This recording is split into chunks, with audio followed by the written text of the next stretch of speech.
ദ്വാരക അഥവാ ബേത് ദ്വാരക സാധനാപദത്തിനൊപ്പം നമ്മൾ ഇനി അടുത്ത് സന്ദർശിക്കുന്ന സ്ഥലമാണ് ബേത് ദ്വാരക. ഗുജറാത്തിലെ ഏറ്റവും പവിത്രമായ തീർത്ഥാടന കേന്ദ്രങ്ങളിലൊന്നായ ബേത് ദ്വാരക എന്താണെന്ന് നമുക്ക് നോക്കാം. ഗുജറാത്തിലെ ദേവഭൂമി ദ്വാരക ജില്ലയിൽ കച്ച് ഉൾക്കടലിലെ ഒരു ചെറിയ ദ്വീപിലാണ് ബേത് ദ്വാരക സ്ഥിതി ചെയ്യുന്നത്.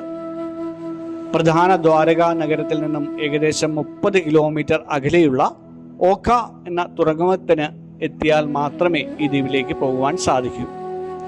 ഐതിഹ്യപ്രകാരം ഈ നഗരം ഭഗവാൻ ശ്രീകൃഷ്ണൻ നിർമ്മിച്ചതാണെന്ന് വിശ്വസിക്കപ്പെടുന്നു.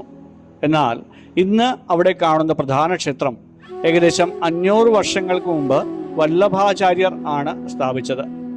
ക്ഷേത്ര സമുച്ചയത്തിലെ വിവിധ ഭാഗങ്ങൾ പിൽക്കാലത്ത് ഗെയ്ക്വാദ് രാജവംശവും മറ്റ് ഭക്തരും ചേർന്ന് നവീകരിച്ചിട്ടുണ്ട്. ബേത് ദ്വാരകയുമായി ബന്ധപ്പെട്ട് പ്രധാനമായും 2 ഐതിഹ്യങ്ങളാണ് ഉള്ളത്. ഭഗവാൻ ശ്രീകൃഷ്ണൻ ദ്വാരക ഭരിച്ചിരുന്ന കാലത്ത് അദ്ദേഹത്തിന്റെ ഔദ്യോഗിക വസതിയായി ദ്വാരകാധീശ ക്ഷേത്രം ഇപ്പോൾ സ്ഥിതി ചെയ്യുന്ന സ്ഥലവും അദ്ദേഹത്തിന്റെ കുടുംബത്തോടൊപ്പം താമസിച്ചിരുന്ന സ്വകാര്യ വസതിയായി ഈ ദ്വീപുമായിരുന്നു ഉണ്ടായിരുന്നതെന്നാണ് വിശ്വാസം. സ്വകാര്യ വസതിയായി ഇത് കണക്കാക്കപ്പെടുന്നു. അതിനാൽ ഇവിടം ഭഗവാന്റെ അന്തപുരം ആയി കണക്കാക്കപ്പെടുന്നു. ശ്രീകൃഷ്ണന്റെ അടുത്തതായുള്ളത് ശ്രീകൃഷ്ണന്റെ മറ്റൊരു ഐതിഹ്യമാണ്. അതായത് ശ്രീകൃഷ്ണന്റെ ബാല്യകാല സുഹൃത്തായ കുചേലൻ ഒരു പുതി അവലുമായി ഭഗവാനെ കാണാൻ എത്തിയത് ഇവിടെയാണെന്നാണ് ഐതിഹ്യം. ദരിദ്രനായ സുഹൃത്തിനെ ഭഗവാൻ സ്വീകരിക്കുകയും ആ അവൽ സന്തോഷത്തോടെ കഴിക്കുകയും ചെയ്തതിൻ്റെ സ്മരണയ്ക്കായി ഇന്നും ഭക്തർ ഈ ക്ഷേത്രത്തിൽ അവൽ വഴിപാടായി നൽകുന്നു. ബേത് എന്ന വാക്കിന് ഗുജറാത്തിൽ സമ്മാനം എന്നും അർത്ഥമുണ്ട്. അതായത് കുചേലൻ നൽകിയ സമ്മാനത്തെയാണ് ഇത് സൂചിപ്പിക്കുന്നത്.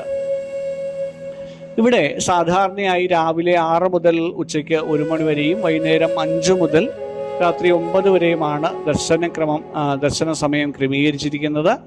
പ്രത്യേക ഡ്രസ് കോഡ് നിർബന്ധമില്ലെങ്കിലും പുണ്യസ്ഥലമായതിനാൽ സാരി, ചുരിദാർ അല്ലെങ്കിൽ മാന്യമായ ഇന്ത്യൻ വസ്ത്രങ്ങൾ ധരിക്കുവാൻ ഏവരും ശ്രദ്ധിക്കേണ്ടതുണ്ട്.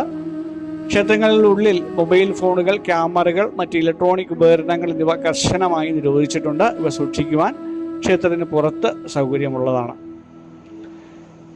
ഇവിടേക്ക് നമുക്ക് ആദ്യം ദ്വാരകയിൽ നിന്ന് ഓഖ എന്ന സ്ഥലത്തേക്ക് ടാക്സിയിലോ ബസ്സിലോ അല്ലെങ്കിൽ നമ്മുടെ പ്രൈവറ്റ് വാഹനത്തിലോ എത്തേണ്ടതുണ്ട്. അവിടെ നിന്നും നേരത്തെ ഈ പറഞ്ഞ പോലെ ഓഖ ജെട്ടിയിൽ നിന്നും ബോട്ടുകൾ വഴിയായിരുന്നു ദ്വീപിലേക്ക് പോകാമായിരുന്നത്. ഏകദേശം 15-20 മിനിറ്റ് കടൽ യാത്രയായിരുന്നു ഇതിനു വേണ്ടിയിരുന്നത്. ഇപ്പോൾ ഓഖയെയും ബേത് ദ്വാരകയും തമ്മിൽ ബന്ധിപ്പിച്ചുകൊണ്ട് ഇന്ത്യയിലെ ഏറ്റവും നീളമേറിയ കേബിൾ സ്റ്റേക്ക് പാലമായ സുദർശൻ സേതു നിലവിൽ വന്നിട്ടുണ്ട്. അതിനാൽ ഇപ്പോൾ വാഹനങ്ങളിലും നേരിട്ടും ദ്വീപിലേക്ക് സന്ദർശിക്കാൻ സാധിക്കും. അതായത് ഈ വാഹനത്തിലൂടെ തന്നെ ഈ സുദർശൻ സേതുവിലൂടെ കേബിൾ സ്റ്റേറ്റ് പാലമായ സുദർശൻ സേതുവിലൂടെ ഇപ്പം നമുക്ക് അങ്ങോട്ടേക്ക് പോകാൻ സാധിക്കുന്നതാണ്. അടുത്തുള്ള റെയിൽവേ സ്റ്റേഷൻ ദ്വാരകയാണ്. അല്ലെങ്കിൽ അടുത്തുള്ള വിമാനത്താവളം ജാംനഗർ അല്ലെങ്കിൽ പോർബന്തറും ആണെന്ന് അറിഞ്ഞിരിക്കുക. കടൽ യാത്രയും ഭഗവാന്റെ വസതിയും എന്ന സങ്കല്പവുമാണ് ബേത് ദ്വാരകയെ വ്യത്യസ്തമായ ഒരു അനുഭവമായി ഇവരിലേക്കും കൊണ്ടുചെന്നെത്തിക്കുന്നത്. കാണാം സാധനാപദത്തിനൊപ്പം ബേത് ദ്വാരകയിലേക്ക്.